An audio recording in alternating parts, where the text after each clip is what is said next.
الحمدللہ وکفی وسلام علی عبادہ الذین اصطفی اما بعد۔ محترم سامعین کرام، بزم اشرف کی 15ویں مجلس کے پہلے حصے میں دوسرے حصے میں آپ سبھی حضرات کا خیر مقدم ہے۔ مسائل رمضان میں ہم آج سنیں گے روزے میں مزی کا نکلنا۔ روزے میں سوال یہ پوچھ رہے ہیں کہ روزے میں بیوی کے ساتھ پیار وغیرہ کرنے کی وجہ سے جوش سے مزی آ جائے تو کیا حکم ہے؟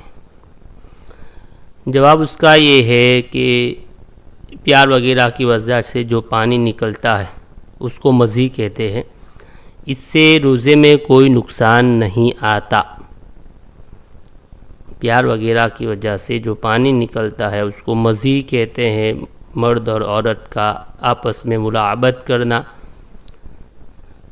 اس سے جو پانی نکلتا ہے اس کو مزی کہتے ہیں، اور اس سے روزے میں کوئی نقصان نہیں آتا۔ البتہ منی کے نکلنے سے روزہ ٹوٹ جائے گا۔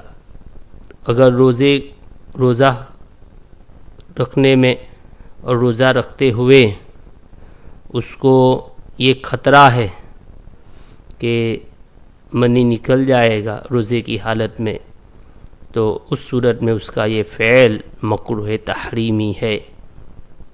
اس لیے روزے میں ان چیزوں سے آدمی پرہیز کرے۔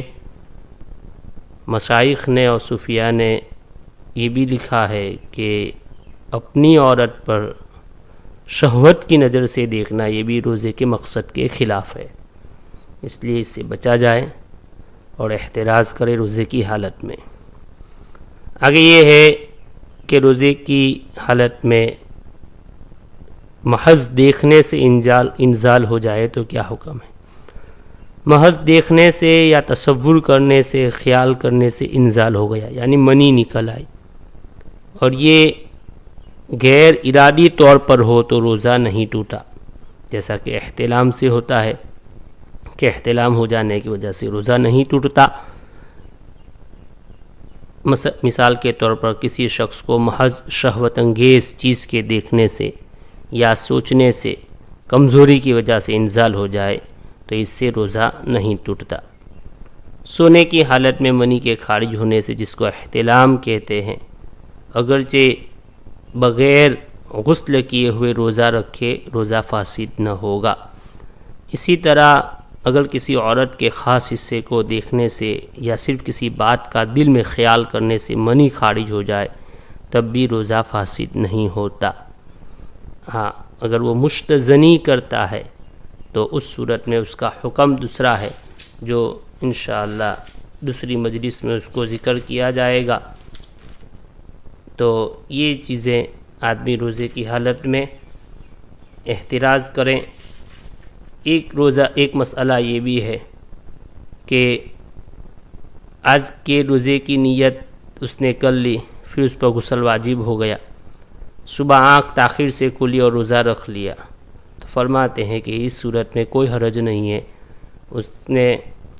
اس پر جو غسل واجب ہو گیا تھا وہ اس نے اسی حالت میں سحری کر لی ہے تو اس کا روزہ ہو جائے گا، اس میں کوئی خلل نہیں ہے۔ بلا کسی عذر کے غسل میں دیر نہیں کرنی چاہیے، اس کو جلدی سے نہانا چاہیے۔ اللہ ہمیں عمل کی توفیق عطا فرمائے۔ السلام علیکم ورحمۃ اللہ۔